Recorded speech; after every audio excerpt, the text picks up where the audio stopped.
What's going on, everybody? Welcome back to the channel. And before we get too far into this, I'd like to say a big thanks to those kind folks over at Disney for sending me over the first 4 episodes of The Acolyte ahead of its 2-episode premiere tonight. As of uploading this, the embargo has lifted. I watched the episodes a couple of days ago and I wanted to let them sit with me since I received the screeners just a few days ahead of embargo. And yeah, if you've been following this channel, you know I am a ginormous fan of Star Wars. Just a little bit over a month ago, I got my first ever screener for Star Wars via the Tales of the Empire, which I have a review for here on the channel. So without further ado, here's my non-spoiler thoughts on the first 4 episodes of The Acolyte, which of course stars people like Amanda Stenberg, Lee Jung-jae, Rebecca Henderson, Charles Barnett, Jonas Suotamo, and many more. And going into this, I was incredibly excited because this is the first live-action series to take place during the High Republic era. And the High Republic is kind of a newer era that was only just really established a few years ago via this whole publishing initiative that they released.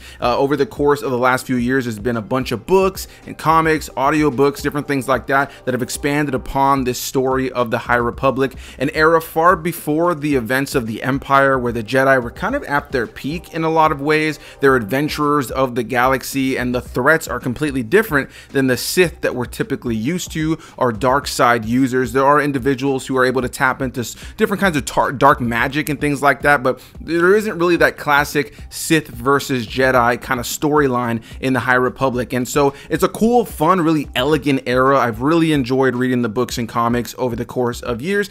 And outside of things like the Young Jedi adventures, which I have covered in small capacities here on the channel, as well as video games like Star Wars Jedi Survivor, we really haven't gotten an abundance of on-screen content with the High Republic. So when I heard that we were going to be getting our first live action series that takes place during that time, that was going to be a Jedi-centric show, I was incredibly excited. Once stuff started coming out about this show and what the name was, it even just piqued my interest even more. And so after having seen the first 4 episodes, what I can start off this review by saying is that I found it to be very well acted and very well made. The cinematography of the show is really solid already right out of the gate with the first 4 episodes. There's been some great action sequences as well, some great lighting. The special effects for the most part have been top notch. Of course, Lucasfilm is usually pretty great when it comes to special effects, but most notably practical effects as well. There's an incredible utilization of practical effects, animatronics, costume design, practical sets that they're in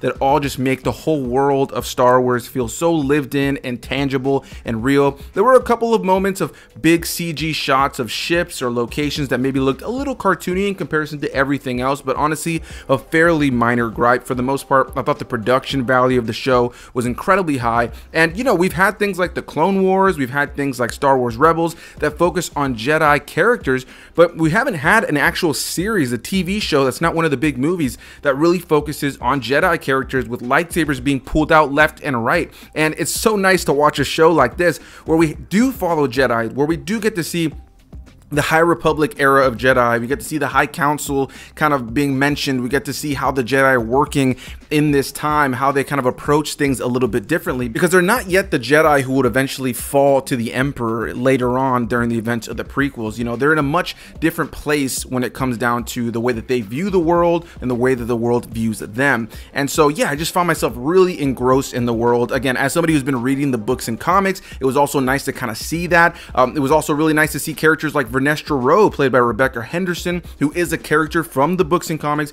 who is kind of a central character here so far in the show. She isn't one of the main characters, but she is a character that does appear over the course of the 4 episodes that I watched, which really excited me to see. It's always nice as a fan of the material outside of the movies and shows to see that stuff kind of trickle its way into the movies and shows and kind of give you some sense of validation for the hours that you spend taking in all of that other material. And so yeah, when it comes down to production value, when it comes down to performances, when it comes down to the look and feel of the show, I think they really captured it well. There's some great musical scores throughout the course of the show as well that give it its own identity for the Acolyte, as well as moments that feel like true Star Wars when it comes down to that musical score.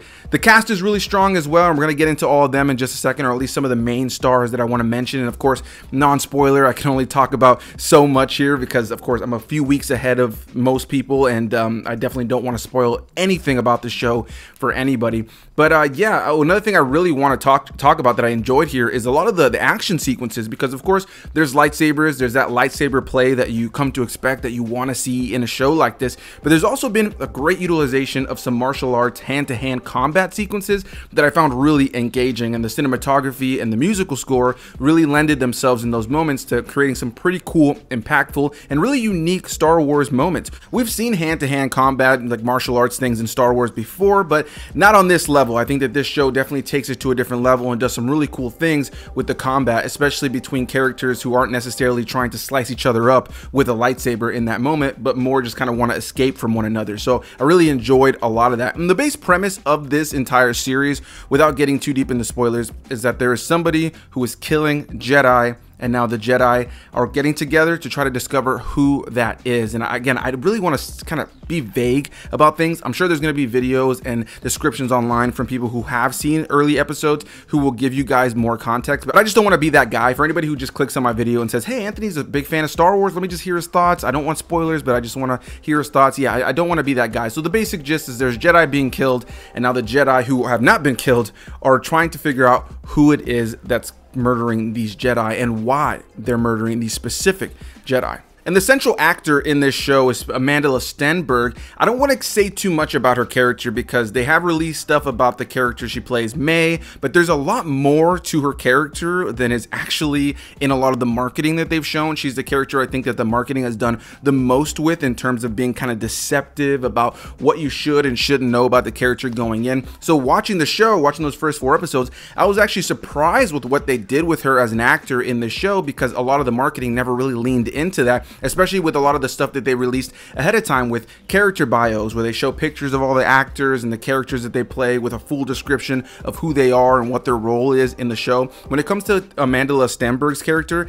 I think they've done a lot to kind of be vague around her character and her usage in the show, so I'll stay that way as well. But I do think she gives a pretty solid performance from what I've seen so far. She has a lot to kind of unpack and do in this show. A lot is on her shoulders as the central character in this show, and I think for the most part she's nailing it so far. There is a lot of intrigue around her character. I feel like we haven't yet fully discovered what her character is fully going to be over time. I feel like they are setting her up to be a much bigger character than we get to see in these first 4 episodes, but by the time we get to the end of the 3rd episode and the 4th episode, they do a lot of really cool things with her to set her up to be a really interesting character on the latter half of the season. My favorite character in the show, though, was the character of Sol, played by Lee Jung-jae, who I know is really big from Squid Games. I've actually never seen that show. I heard great things. I never got around to it, but I thought he was great here as this Jedi Master Sol, this individual who kind of takes it upon himself to go on the investigation of who is murdering these Jedi.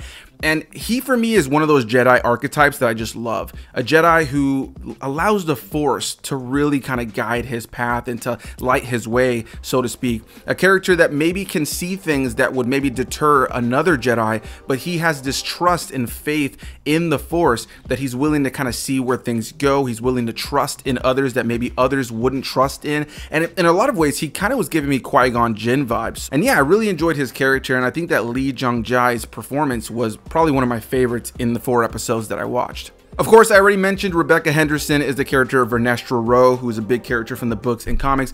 Briefly here, it's just nice to see her. It's just really cool to see her in live action. Anytime that they've been able to bring, again, a character from the books or comics into live action, it's just so great. Characters like Cobb Vanth in The Mandalorian, or characters like Black Krrsantan in Book of Boba Fett. I just really love when you're able to see these characters from this other material appear in live action, because it is something that is satisfying for fans who took the time to read and keep up with the other material. So yeah, great to see Vernestra Rwoh in the show, and I look forward to her hopefully being a bigger part of the show as time goes on. Charles Barnett was an actor that I really enjoyed in the show as well. He plays the character of Yord Fandar, and he's a really interesting Jedi as well, because he plays that Jedi who knows the rules. He knows what it is to be a Jedi. He knows what it is to kind of fall in line, and he has that role of Jedi Knight. And so he kind of feels like this character who feels empowered to keep everyone in line with that Jedi Order, the rules. Everything has to be by the code, by the book. And on one hand, you can really appreciate that kind of a character.